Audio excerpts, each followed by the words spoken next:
the sound equipment with professional advice as to how to do it. We invited the zoning enforcement officer to come over. We turned on the sound equipment at the property line.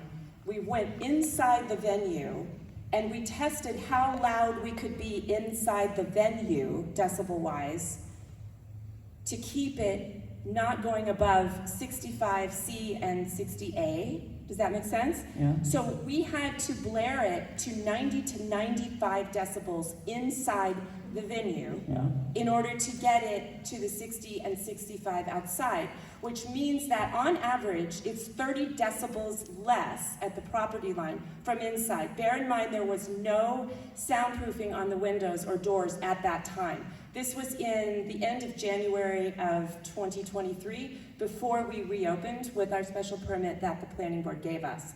So we did test, and I just want to remind you that our venue has a capacity of 85 occupancy. It's a very intimate venue.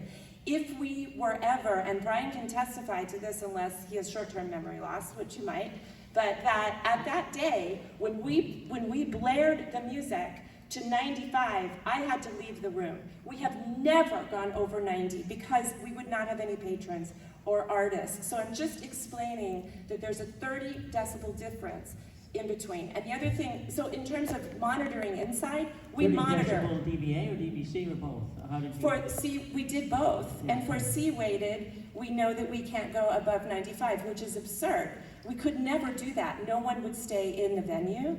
And we can't go above 90 for A-weighted, which would also be a screeching heavy metal band inside a tiny space. So we're not designed to go over, which is why we don't book bands like that. Sometimes we book jazz bands and they have bass and drums, but we're not going over those decibels coming from inside the venue. So it seems, I just want to explain that in a simple way. The thing that we don't know is what is being heard inside our abutter's house, because it's never been recorded professionally. And that is what we're asking.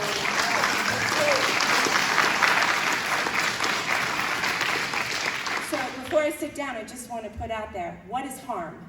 What does that mean? And in Webster, it means mental or physical harm to a person. And I don't understand, because Actually, if the term is only detriment. Detriment, but it's being claimed as harmful.